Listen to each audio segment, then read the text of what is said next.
So I was reading Second Chronicles, right? And listen, it was so good.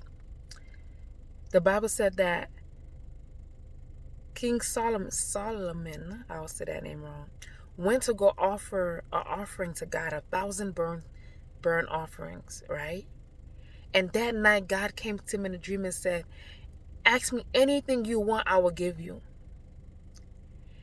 And then the king said he want wisdom to be able to lead God's people.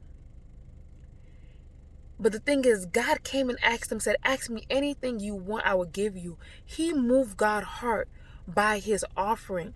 A lot of Christians, believers, people of this world, they don't like giving God nothing.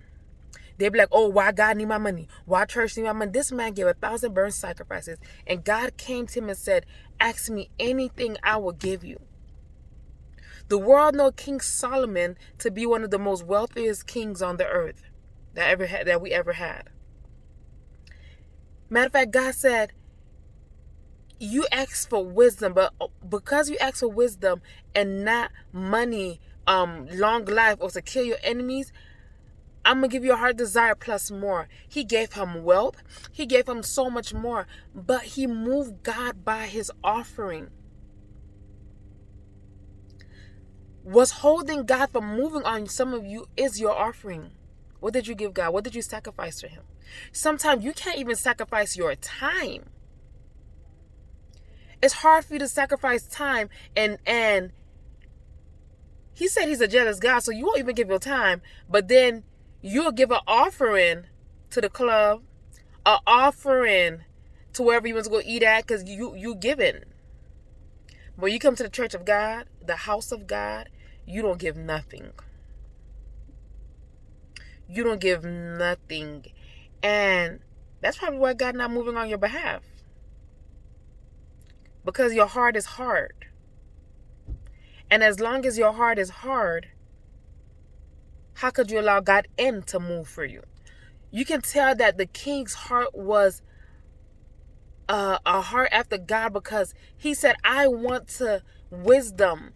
He could have asked for wealth. He could have asked for long life. He could have asked for all his enemies to die. But instead, he asked for wisdom because his heart was right. Wisdom to guide God people. And then what the guy said? "Because you did not ask for this and this, but for wisdom to lead my people, I'm going to give you." On top of giving him the wisdom, I'm going to give you wealth. I'm going to give you honor. I'm going to give you this because of his heart. But so, if you see that it's hard for you to give God anything, that means you need to do a heart check. God, I see I'm holding on too tight on my time, on my money. It's hard for me to give you. Help me. What's in my heart? God, remove anything in my heart that's blocking me from receiving you fully. Whatever it is you need to talk to God about your heart, ask him at that moment. God, I'm kind of stingy when it comes to you. You're not stingy with me, but I'm kind of stingy when it comes to you. Until you learn to sacrifice, it's going to be hard for God to move on your behalf. He came to him and said, "I am whatever you want, I will give you." He said, "Whatever you want." So he could have gave him a long list. Whatever you want. And that's something that everybody want. Matter of fact, when I read that this morning, I said, "Woo, I need to check my heart." Because I don't have a problem giving. I don't have a problem sacrificing.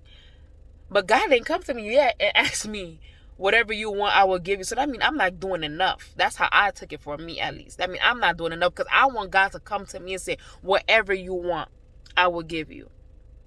So that means there's a certain level to this. And I'm like, I took it, I'm not at that level yet, because you didn't come to me and ask me whatever you want. So that means I need to do more. I want to move God's heart in any way and form that I can. Well, how can I move God's heart? How can you move God's heart? And one way is through your offering. What can you sacrifice to God that will make him move? Like, I'm asking myself that now. And if you come across this message, I believe you should be asking yourself that as well.